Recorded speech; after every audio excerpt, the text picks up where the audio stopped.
नमस्कार साथियों, इस विशेष प्रेस वार्ता में आप सभी का स्वागत है। एक अत्यंत महत्वपूर्ण मुद्दे पर अभी राहुल जी आपको संबोधित करेंगे। Rahul ji. Are they going to put this stuff up here? Srivatsa? Are you putting this up here? नमस्कार, कैसे हैं? आप थोड़े शेल शॉक्ड लग रहे हो। ये कांग्रेस पार्टी ने क्या कर दिया, कैसे कर दिया? हाँ, अच्छा इसी के कारण है ये। अच्छा ज्यादा लोग आ गए। ओके। नहीं देखिए, आज हम बड़ी इंपॉर्टेंट चीज के बारे में आपको कहना चाहते हैं। पहली बार हमने नोट किया कि चुनाव के समय प्रधानमंत्री ने, होम मिनिस्टर ने और फाइनेंस मिनिस्टर ने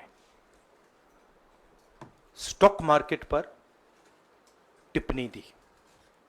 प्रधानमंत्री ने 2-3 बार, 4 बार देश को कहा कि स्टॉक मार्केट तेजी से आगे बढ़ने जा रही है। होम मिनिस्टर ने सीधा कहा कि 4 जून को स्टॉक मार्केट आसमान में जाएगी, लोगों को खरीदना चाहिए। और यही मैसेज फाइनेंस मिनिस्टर ने दिया। फर्स्ट, ये आज थोड़ा हम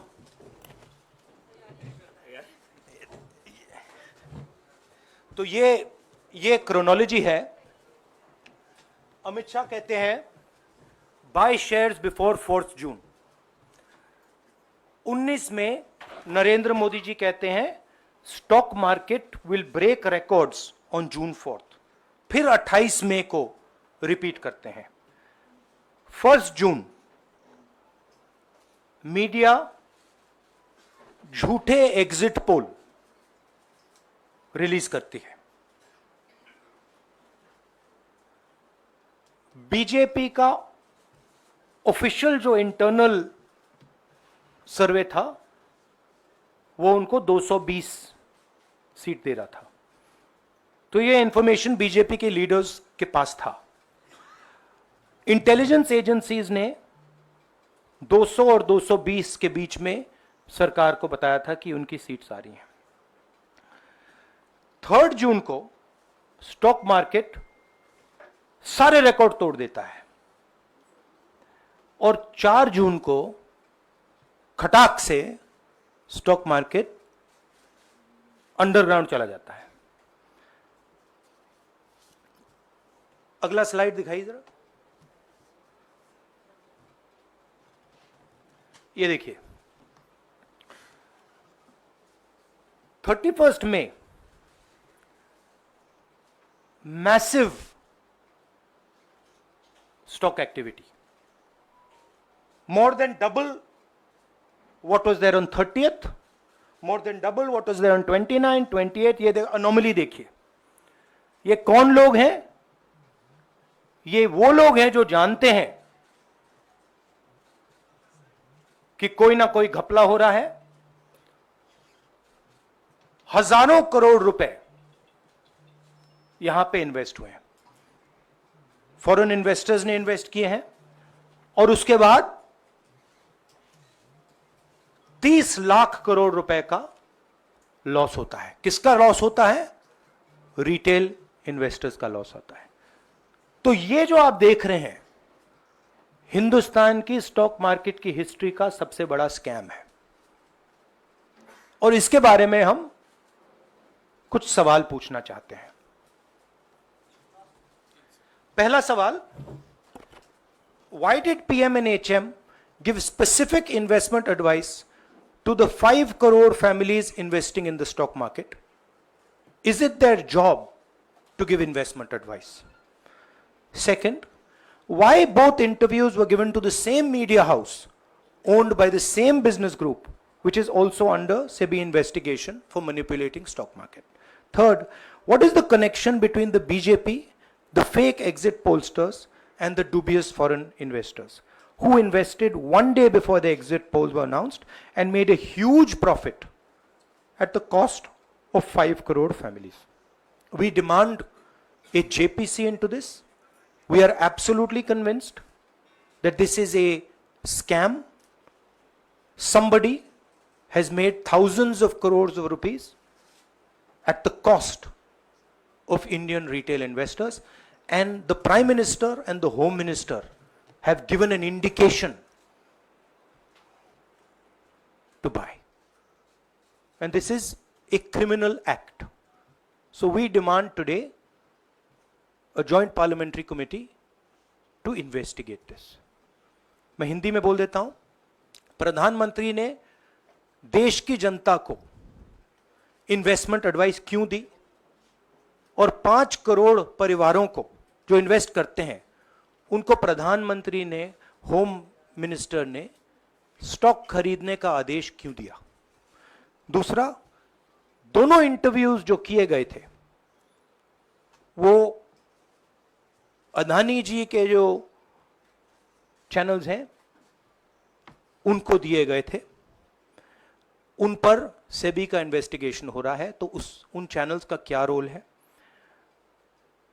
और बीजेपी के बीच में जो फेक एग्जिट पोलस्टर्स हैं और ये जो फॉरेन इन्वेस्टर्स हैं, इनके बीच में क्या कोई रिश्ता है, और अगर रिश्ता है तो क्या है।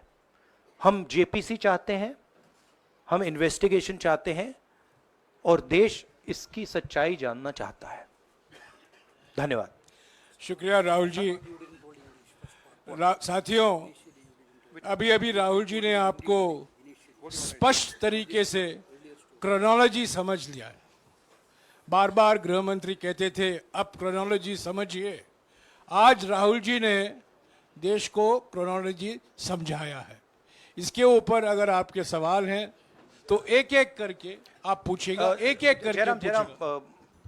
I haven't said the chronology in English, so I'll say the chronology in English. 13th May 2024, the Home Minister says, buy shares before 4th of June. This is a clear indication to retail investors and others to buy stock.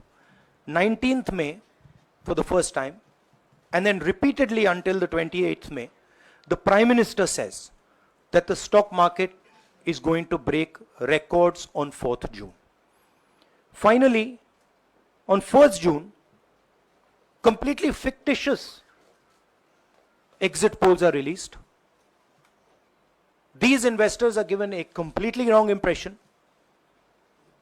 And on the 3rd of June, as we all know, the stock market breaks all records and then crashes on the 4th of June. Whoever has made money as the stock market rose and also as the stock market crashed. And we are interested in having a joint parliamentary committee, a JPC, to investigate the role of the Prime Minister, the role of the Home Minister, role of BJP members, and also those people who have done these fake exit polls. And finally, we want to understand who are the people, these foreign investors, who did these trades. So we want an investigation for that. शुक्रिया राहुल जी। हाँ संजय। राहुल जी, इससे पहले भी आपने Adani issue पे JPC पिछली लोकसभा में मांग की थी, तो क्या आप चाहेंगे कि ये इशू और हिंडनबर्ग इशू दोनों कंबाइन हो और दोनों की जांच हो? ये जो इशू है, this is a broader issue than just the Adani issue. It is connected to the Adani issue, but this is a much broader issue. This is directly the Prime Minister of India, Home Minister, who are privy to data on actual election results, who have IB reports, who have their own data, who are advising retail investors to buy stock on the 4th. This has never happened before. And by the way, the Prime Minister has never commented on stock market before this. This is the first time the Prime Minister has commented, very interestingly, and multiple times, one after the other, saying that stock market is going to boom, stock market is going to boom, stock market is going to boom. And at the same time, he has information that the exit polls are wrong. He has information that he knows what is going to happen because he has IB data and he also has his own party data. हाँ जी रवि, राहुल जी, मेरा सवाल यही है कि जी news ने भी ये सारी चीज़ बताई है जनता को कि कई चैनलों ने मिलकर ये सब चीज़ किया है, जिस तरह से एग्जिट पोल करके लोगों को गुमराह किया है, जिस तरह से शेयर बाजार में सारा कुछ हुआ है, जी न्यूज़ ने भी इस मामले को उठाया है और बताया है। और आपके कहने का सीधा अर्थ है कि अडानी को इसका फायदा उठाने के लिए किया गया है? नहीं, मेरा कहने का ये अर्थ है कि उसमें अदानी इन्वॉल्व हो सकता है, मगर ये अदानी से बहुत बड़ी चीज है। इसमें बीजेपी के सबसे बड़े नेताओं ने कहा है, रिटेल इन्वेस्टर्स को मैसेज दिया है कि आपको स्टॉक खरीदना चाहिए। उनके पास इंफॉर्मेशन थी कि एग्जिट पोल्स गलत हैं, उनके पास इंफॉर्मेशन थी कि बीजेपी को फुल मेजॉरिटी नहीं मिलने वाली है, और वो जानते थे 3 जून को और 4 जून को क्या होने वाला है। कितने का 30 लाख, कितना 30 लाख करोड़ का नुकसान हुआ है, कितने का 30 लाख करोड़ रुपए का नुकसान हुआ है और हजारों लाखों करोड़ रुपए का चुने हुए लोगों को फायदा हुआ है। और हम इंक्वायरी चाहते हैं प्रधानमंत्री पर, होम मिनिस्टर पर, जिन्होंने एग्जिट पोल किया उन पर, और ये जो फॉरेन इन्वेस्टर्स हैं उन पर। हाँ शमिन,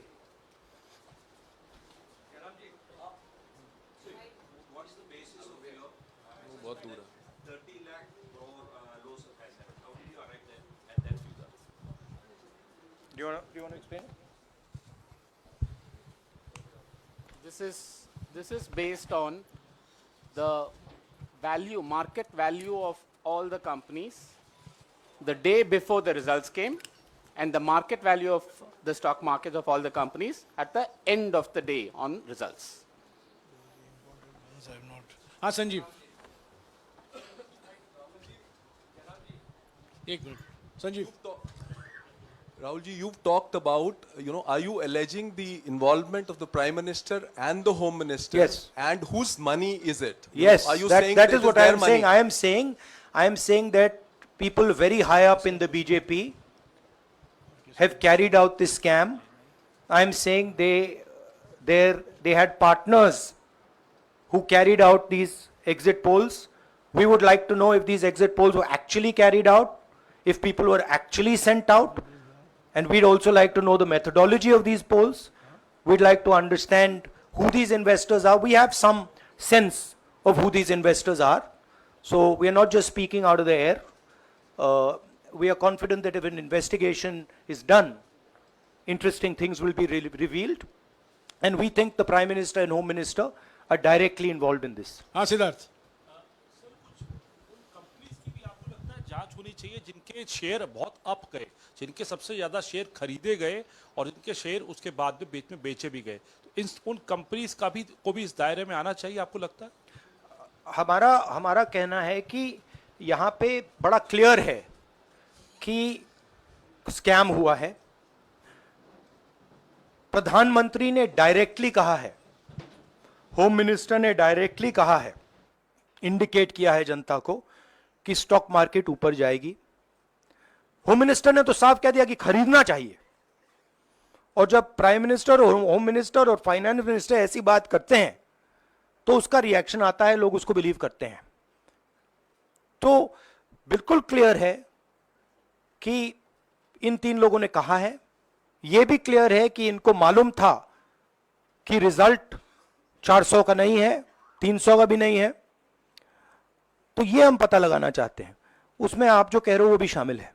राहुल जी, ब्रह्म प्रकाश दुबे, इंडिया डेली लाइफ से। मेरा सवाल यह है कि जो आपने बताया है इतना बड़ा स्कैम है, पहले भी आपने कई मामले उठाए हैं, जेपीसी की मांग पहले नहीं मांगी गई है, तो क्या आपने कहा ये आपराधिक मामला है, क्या कोर्ट में जाएंगे या पुलिस में शिकायत दर्ज करेंगे? क्योंकि आप कह रहे हैं बहुत बड़ा घोटाला है ये। नहीं भैया, मैंने अभी आपको बोला हम जेपीसी डिमांड कर रहे हैं, इन्वेस्टिगेशन डिमांड अगर नहीं मांगते तो पुलिस में, कोर्ट में जाएंगे? जो भी करना है करेंगे, बट हम आपको ये इंफॉर्मेशन दे रहे हैं कि ये जो हुआ है ये नॉर्मल चीज नहीं है। इसमें प्रधानमंत्री ने इंडिकेशन दिया है, होम मिनिस्टर ने इंडिकेशन दिया है, फाइनेंस मिनिस्टर ने इंडिकेशन दिया है, अदानी जी के चैनल्स के थ्रू इंटरव्यूज किए हैं, और फाइनली लोगों ने इन्वेस्ट किया है, लोगों ने फाइनेंशियल एक्शन लिया है, कंपनीज ने शेयर खरीदे हैं। इसी विषय पर, एक मिनट, इसी विषय पर, इस स्टॉक मार्केट घोटाले पर ही हम सवाल ले रहे हैं। मौसमी, इसी विषय पर कीजिएगा बस। एक मिनट, आ रहा हूं यार, एक मिनट, राहुल जी, एक करके आ रहा हूं यार। राहुल जी, हम लोग ने पहले भी देखा है कि आप लोग ने कई बारी जब सेशन होता है तो सत्ता पक्ष और विपक्ष आमने सामने होता है, जेपीसी की मांग होती है और सेशन पे सेशन वॉश आउट हो जाते हैं और जनता का पैसा वेस्ट होता है। तो क्या आपको ये तो लगता है बीजेपी की लाइन है। तो क्या नहीं, मतलब जनता का पैसा के सेशन वाटर आप ऐसी टी शर्ट ले लो ना एक, मैं आपको दे दूंगा, जरूरत नहीं है। उनका वो सिंबल दे दूंगा आपको, ये राहुल उनकी जी, लाइन है। सवाल आपको पसंद नहीं आए वो अलग बात है, पर आपको किसी नहीं, की सवाल मुझे इस तरह बहुत से पसंद आ रहा है। इस तरह से उंगली उठाने की जरूरत नहीं है। आप चेक बहुत अच्छा लग रहा है, बोलिए। बीजेपी का बैच पहनने की आप जरूरत सवाल नहीं। पूछे ना, सवाल नहीं, आपको भी जयराम साहब ये बोलना नहीं, चाहिए, सवाल गलत पूछे, बात है। सवाल पूछे। मेरा बस ये सवाल था कि जेपीसी की मांग पे कई बारी कामकाज ठप हो जाता है, तो क्या आपको लगता है कोई और भी राह आप लोग सड़क की राह इख्तियार कर सकते हैं, क्योंकि ये आम आदमी का पैसा है।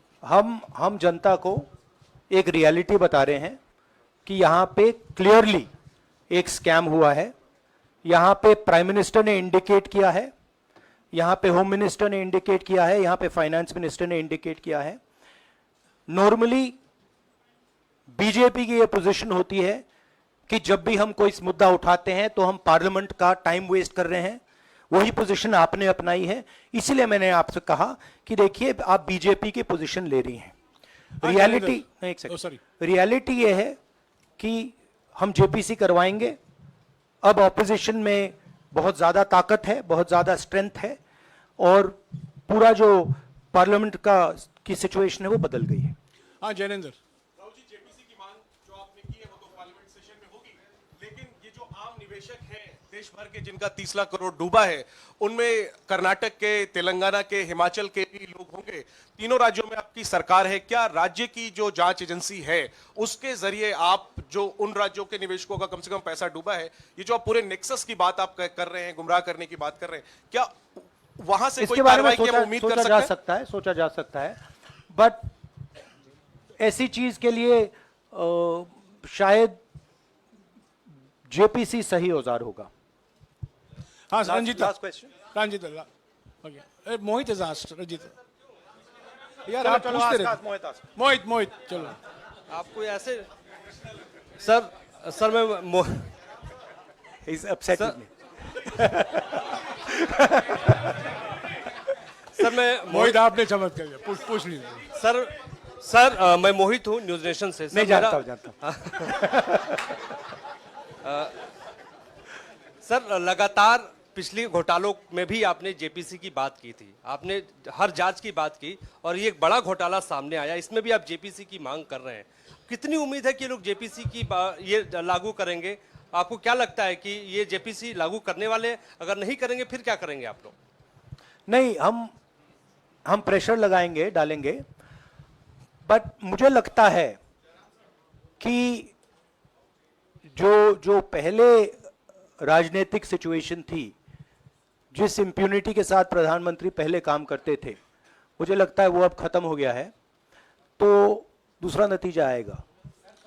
राहुल जी, ये आखिरी है क्या, और दो लेंगे? ये आखिरी है, आखिरी नहीं, आखिरी हो गया, इन्होंने कह दिया आखिरी। ओके रंजीता।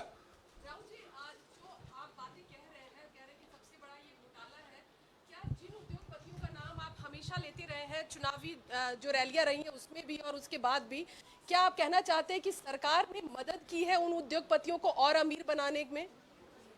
नहीं, मैं कह रहा हूं, मैं सिर्फ सरकार की बात नहीं कर रहा हूं, मैं दो इंडिविजुअल्स की बात कर रहा हूं। प्रधानमंत्री ने और हिंदुस्तान के सब रिटेल इन्वेस्टर्स जिनको नुकसान हुआ है, मैं आपसे बोल रहा हूं, आपको यह बात समझ आ जाएगी। आपका पैसा गया है, आपकी कमाई गई है, आपको नुकसान हुआ है, और इसमें करोड़ों युवा हैं जो ईमानदार हैं, तो नरेंद्र मोदी जी ने, अमित शाह जी ने आपको मैसेज दिया कि 4 तारीख को स्टॉक मार्केट आसमान छुएगी और आपने उन पर भरोसा किया। मगर सच्चाई यह थी कि नरेंद्र मोदी को मालूम था कि 4 जून को स्टॉक मार्केट आसमान नहीं छुएगी। 4 जून को स्टॉक मार्केट का जबरदस्त नुकसान होने जा रहा है, क्योंकि उनके पास इंटेलिजेंस की रिपोर्ट थी और बीजेपी का जो इंटरनल असेसमेंट था 220 सीट का, वो उनके हाथ में था। तो मेरा यह सवाल है और मैं आपसे, इन्वेस्टर से कहना चाहता हूं कि आपको जो चोट पहुंची है, जो आपको दर्द हुआ है, वो चोट नरेंद्र मोदी जी और अमित शाह के बयान ने आपको पहुंचाई है। और हजारों करोड़ रुपए